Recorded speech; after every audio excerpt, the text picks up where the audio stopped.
Good morning, good afternoon, and good evening, depending on the part of the world where you are watching this video from. My dear Africans, come on, let's discuss because at this moment, there is still ongoing issue currently in Cameroon part of Africa. As the leader of Ambazonia War Liberation, Dr. Cho Ayaba, has really reacted over the arrest of the Ambazonia chief defense in the USA. Currently, the chief defense officer of Ambazonia has been arrested in the USA. And the leader of Ambazonia Liberation, the war liberation, has really speak. That is Cho Ayaba, based on the arrest of their defense chief. So I'm going to allow you guys to watch the rest of the video and hear it from him, how he has reacted and what he thinks could be the possible solution to the ongoing issue between Cameroon and also Ambazonia. So I'm going to allow you guys at the moment to watch the rest of the video. But before that, let's go into the title of this news in detail. Breaking news, breaking news. The leader of Ambazonia War of Liberation, Dr. Cho Ayaba, has reacted to the news of the arrest of the Ambazonia defense chief by a judge in the USA. The liberation leader is calling on the dismissal of the US ambassador to Cameroon, appointed by President Biden, asserting that the ambassador is against President Trump's foreign policy in Africa, which he urges foster peace by engaging with conflicting parties, especially in Cameroon. Guys, at this moment, stay tuned and hear what Dr. Cho Ayaba has to say over the arrest of the Ambazonia chief defense in the USA. Enjoy the rest of the video before we can go more in detail. Don't forget to share with us your own thoughts in the comment section. And if you think you love what we are doing in this channel, please do well to hit on the like button, comment, and also subscribe for more updates. Okay, enjoy the rest of the video. My fellow Ambazonians, on Sunday I was notified of the arrest of the defense chief and the logistics chief. I've so far consulted with the vice president, the TDC, and the SG of the ADF. And I'm glad that I was briefed on the steps they have taken to maintain cohesion on the ground and in the organization. I want to assure every Ambazonian that these things happened historically. Jomo Kenyatta was in jail. Mandela was in jail. All the great patriots who fought for liberation have gone through jail. And we will all somehow end up there. But I want to assure Ambazonians that there will be no disruption on the ground and at the political level. The vice president and his team have all checked in all the boxes and have mastered all the scenarios. People usually ask me why I have not been very critical towards Norway since being arrested. Listen, when we live and operate in other people's country, and even countries that have become our own, we are not only open to the opportunities that those countries present, but we are open to be subjected to the laws of these countries. Am I angry? No. Neither the US nor Norway have invaded Ambazonia. They have not murdered 30,000 Ambazonians, kidnapped and renditioned Ambazonians, or even torture and burned entire villages and homes. The US institutions have been the most supportive, from congressional resolutions, presidential decisions on AGAO, GPS, and even defense criticisms, as was done by General James Mattis. During the tenure of Ambassador Valerie, there were engagements. I spoke with the ambassador. He organized a meeting with Samantha Power and another State Department official. I will never forget when he expressed disappointment directly to me about an attack in Bamenda that knocked down the power line. I was not even aware of the attack. I investigated, reverted back, and assured him that such an action will not happen again. And I think such engagements are very important. Since the appointment of the last ambassador, there has been no engagement. And we looked at every background and we were definitely very sure there would be a pivot. I have been a social democrat my entire adult life until last week. And I am making this statement to that effect because the Norwegian elections has just ended. We have been the most spineless advocate for values in the last 80 years.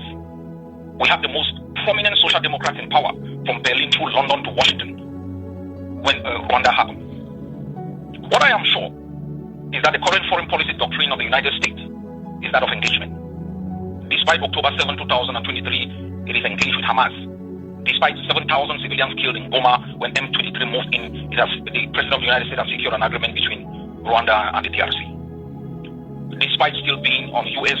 terrorism list, President Trump met with current Syrian president. The current strategy emanating from the U.S. Embassy in Yaoundé is neither driven by some commitment to human rights or policy.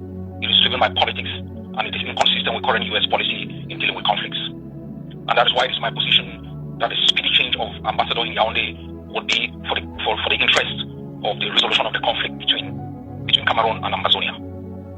We are aware that Boko Haram has gained strength in the north of Cameroon, Nigeria, part of Niger, and other areas. And what the U.S. cannot afford is a distraction in terms of its policy of engagement, where we immerse politics and emotions and sentiments in the conduction of foreign policy. We have also noticed within Ambazonia that in the state of Ndonga, the enabler, Ngala Gerard, has been recruiting our Muslim population in building militias to fight Ambazonia. We keep our eyes closed to those kinds of activities at our own peril, because that is how extremist forces would exploit such situations, to extend their reach into this conflict.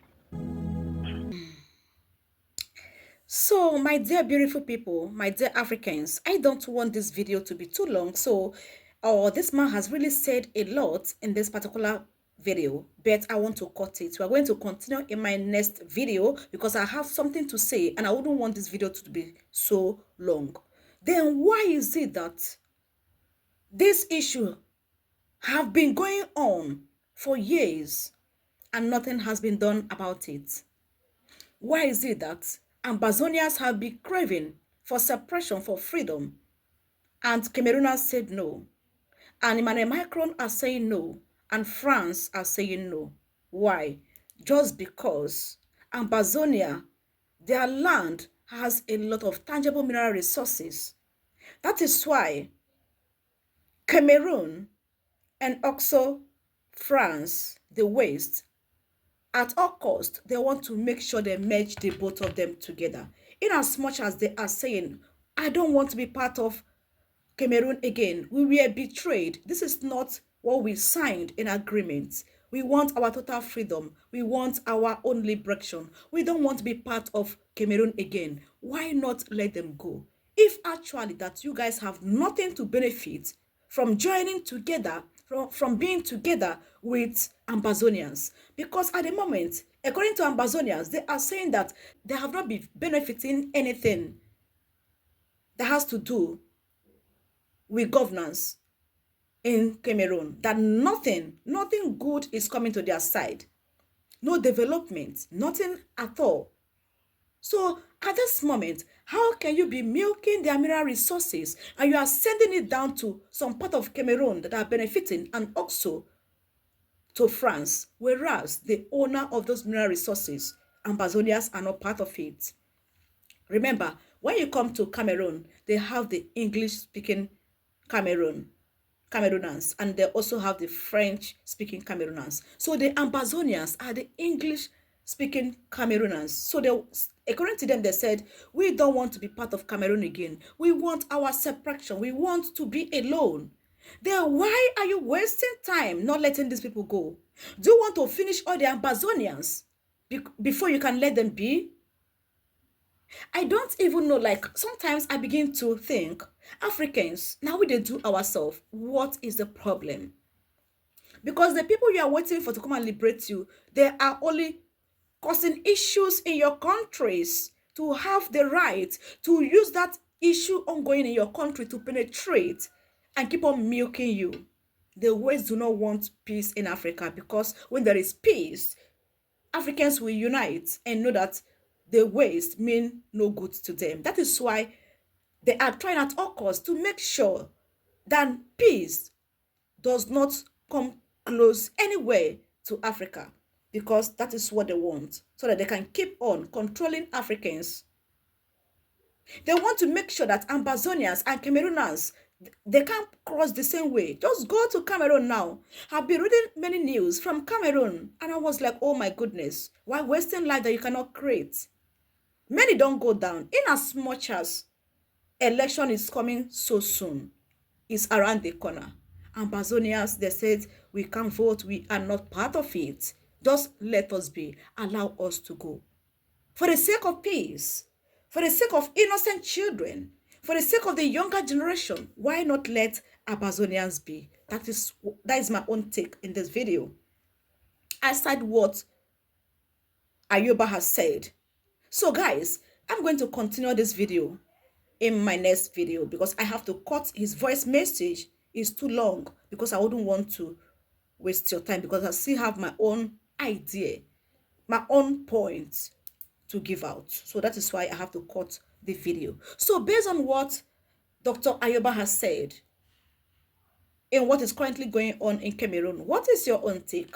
What do you have to say? What is your own opinion? I stand for peace and I stand for separation and I stand with Ambazonians. Let them be. Let Ambazonians be for peace to reign. God bless you for watching.